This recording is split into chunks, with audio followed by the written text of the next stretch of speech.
So first of all, welcome to this new thing that will end up as a flop or a success. And in this first experiment, what we'll be talking about is the universe and how this universe is constantly expanding, how it is evolving. And it is happening through the Doppler effect. And this will be the goal of this video. It will be to prove how this theory of expansion is nothing more than a fact driven by a discovery.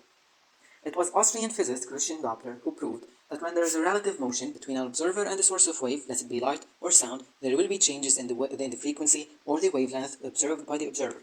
And that's because as the wave moves, the front of the wave will either compress or expand, and we can be analyzing this through the equation that we have, that speed equals the frequency multiplied by the wavelength. And if we do some small analysis, we get the frequency equals the speed divided by the wavelength. And thus, if the speed is the same and the wavelength widens and expands, the frequency will decrease.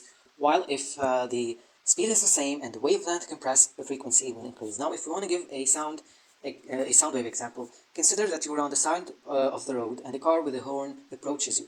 The sound of frequency will be heard in a higher pitch, higher frequency as it's getting closer to you. While after it approaches you and it's moving away, you will be hearing it in a less frequency. And this happens through the Doppler effect.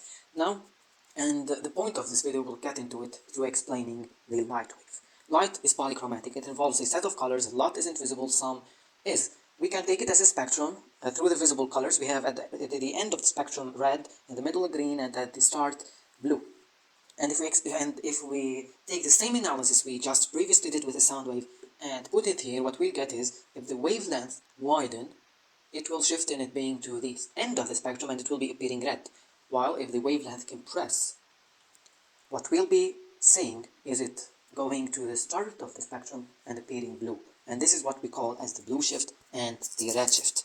When there's a compression of the light wave, it will be shifting towards the start of the spectrum. It will be appearing blue. While when there is widening, when the wavelength is expanding, it will result in it shifting towards the end of the spectrum and appearing red. Now we have to be using people again with Edwin Hubble, who in the early 20th century did something amazing. He observed. What did he observe? He observed light coming from wave sources from distant galaxies constantly.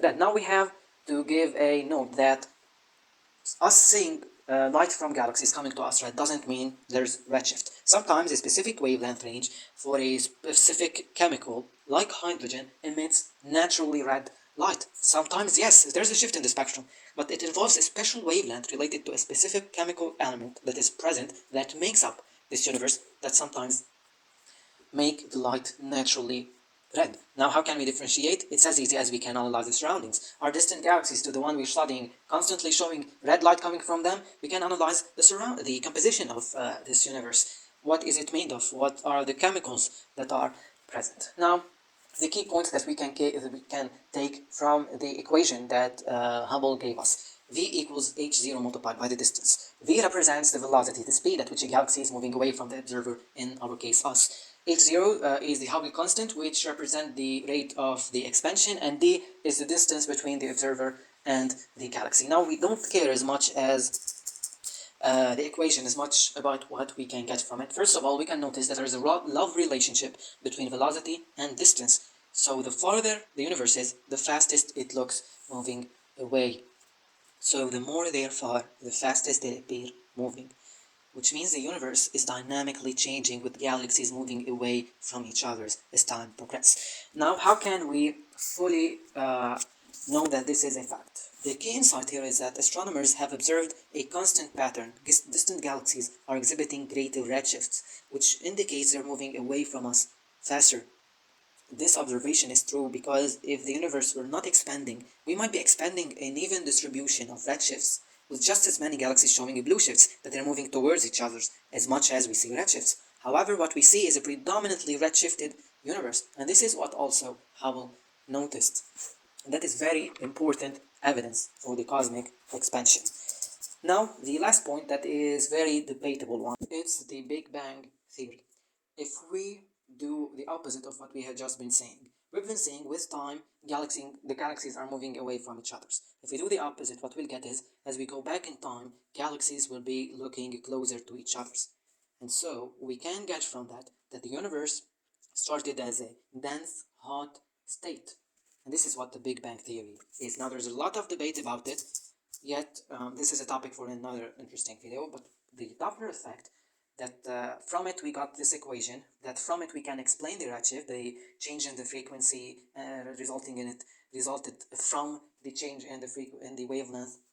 All those things related to the Doppler effect can be making more clear that the Big Bang Theory is something for us to believe in. That's debatable. That's something that deserves another video. Now, to conclude what we have been saying, when an object, such as galaxy, is moving away from the observer, in this case us on Earth, the light it emits is stretched out, resulting in an increase in the wavelength. This shift towards longer wavelengths is observed as redshifts. It is constantly being observed by astronomers, and it, without a doubt, explains that the universe is expanding, and it all because of the Doppler effect. And with that, I can be concluding and finishing the video. But before that, and as you'll be noticing with the videos that will come, at the end of each one, I'll be giving a credit to be a fully credible, honest person, to the person who flamed the flame of knowledge in me in this particular issue that we'll be discussing. And for this one, I want to give a special thanks to my physics teacher. Science isn't boring, science is interesting. Always stay curious, and see you in the next video.